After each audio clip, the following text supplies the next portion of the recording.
O Camiño Portugués de Santiago é o que pasa por máis vilas e cidades galegas de todas as rutas xacobeas. Iso non impide que pase por unhas paisaxes preciosas. Os peregrinos temos a oportunidade de facer unha ruta costeira, máis mariñeira e atlántica, ou unha ruta central, verde e rural.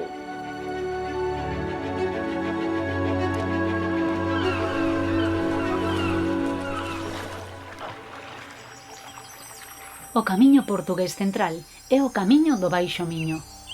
O río Miño pasa por 3 provincias galegas, Lugo, Ourense e Pontevedra, e desemboca no Océano Atlántico.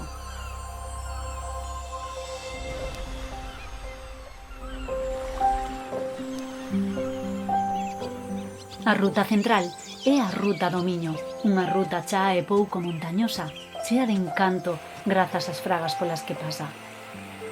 O camiño da costa é o camiño do Atlántico, o das vilas mariñeiras, dos cantís e do cheiro ao mar.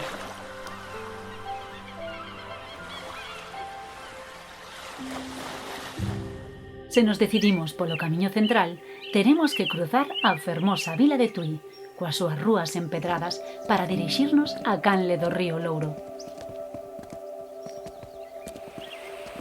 Un pouco máis adiante, seguiremos a Canle do Miño e chegaremos á ponte coñecida como a Ponte da Veiga.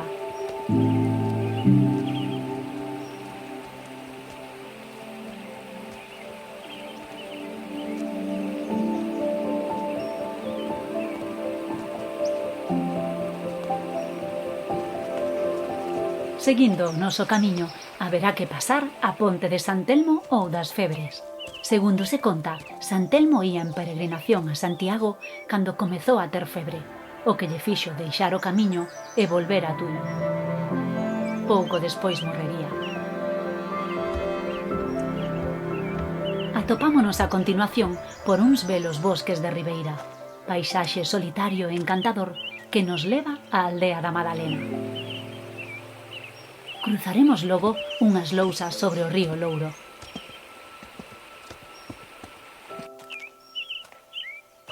Estamos xa preto de Redondela, vila a que chegaremos despois dunha forte baixada.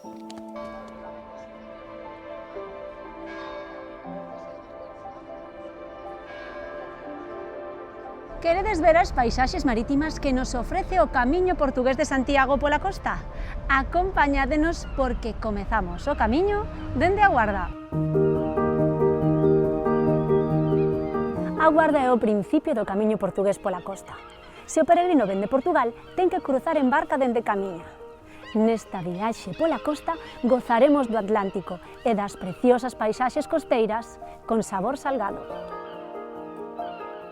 Dende o castelo de Santa Cruz temos miradoiro sobre a Guarda, en o que podemos aviscar o camiño que temos por diante nosa pola costa. O castelo de Santa Cruz é unha das fortificacións construídas para defendernos dos nosos irmáns portugueses no tramo final do río Miño durante a Guerra da Independencia. A Guarda é unha vila que vive por e para o mar. As súas casas mariñeiras, pequenas, estreitas e de cores, fálannos da súa grande tradición mariñeira. Para coñecer máis sobre a pesca de baixura, podemos achegarnos ao Museo do Mar.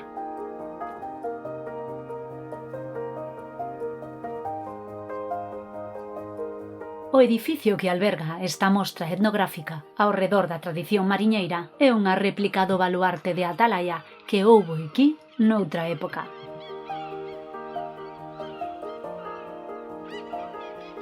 A capela de San Sebastián danos a benvida ao núcleo da vila mariñeira de Oia. No noso paso por Oia debemos dar un paseo polo senlleiro barrio do Arrabal, construído ao redor do mosteiro de Santa María de Oia. Aquí atoparemos mostras de arquitectura popular galega de grande beleza.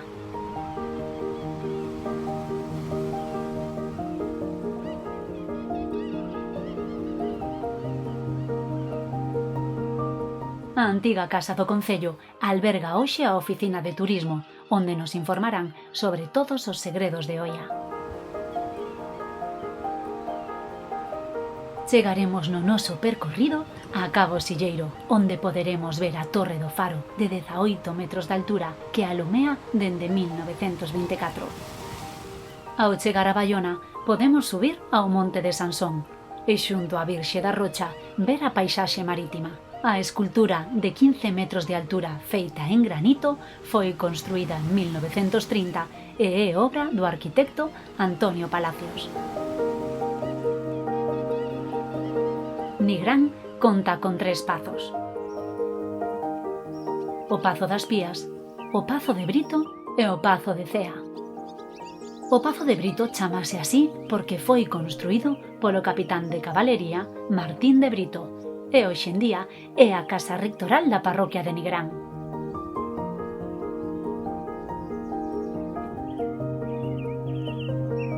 O Pazo de Cea é unha casa señorial do século XVI, construído polo párroco Juan de Cea. No século XXI pasou ás mans dun grupo hosteleiro que ten restaurante e celebra bodas.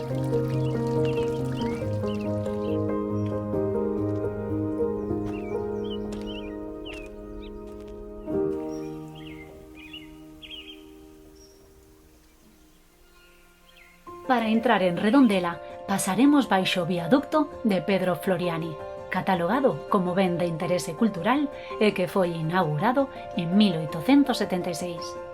En Redondela, un dos edificios máis emblemáticos do centro, a Casa da Torre, acolle o albergue público para peregrinos. No pasado, foi unha casa señorial fundada por Prego de Montaos. Ao saír de Redondela, dirixímonos a Arcade para cruzar o río Verdugo pola ponte histórica de San Paio. Aquí recordaremos que houbo unha das batallas máis importantes da Guerra da Independencia, que supuxo a retirada das tropas francesas de Galicia. Pasaremos logo por un antigo camiño empedrado de grandes lousas, por onde pasaba a vía romana 19, Breabella de Canicouba. E xa preto de Pontevedra, por Figueirido, Bollousa e Alcouce. Ao chegar a Pontevedra, camiñaremos polas súas rúas empedradas. Logo, sairemos pola Ponte do Burgo e continuaremos por un agradable camiño xunto ás marismas de Alba. O camiño ata Caldas é moi agradable. Nesta zona cultívase a uva albariña, da denominación de orixe Rías Baixas. No noso paso por Caldas poderemos pasar un tempo de descanso no Parque Xardín Botánico e na Carballeira de Caldas, nas marxes do río Umia. Este precioso parque naceu co auxe das augas termais de Caldas no século XIX. Este espazo foi declarado ben de interese cultural no ano 1962. Antes de saír de Caldas, temos que cruzar o río Bermaña pola ponte medieval. Saúdanos ao principio do seu paso un cruceiro. Por esta ponte pasaba a vía romana 19 do itinerario de Antoniano. A actual ponte foi construída no medievo sobre a antiga, que viña da época do Imperio Romano.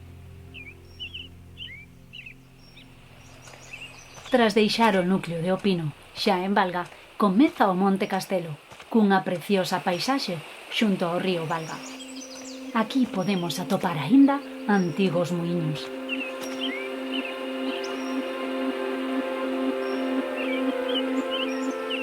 Padrón, ademais de ser un dos puntos máis importantes da tradición xacobea, é unha vila chea de encanto, con fermosos espazos de descanso como o Paseo do Espolón ou o Parque Botánico Artístico.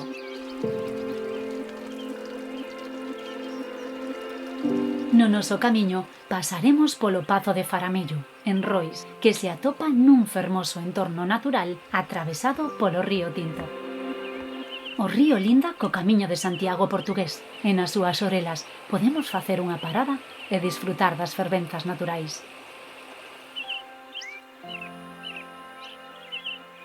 O Milladoiro chámase así porque era aquí onde se aseonllaban os peregrinos ao ver a catedral ao lonxe, e no agro dos mosteiros cando divisamos Santiago de Compostela.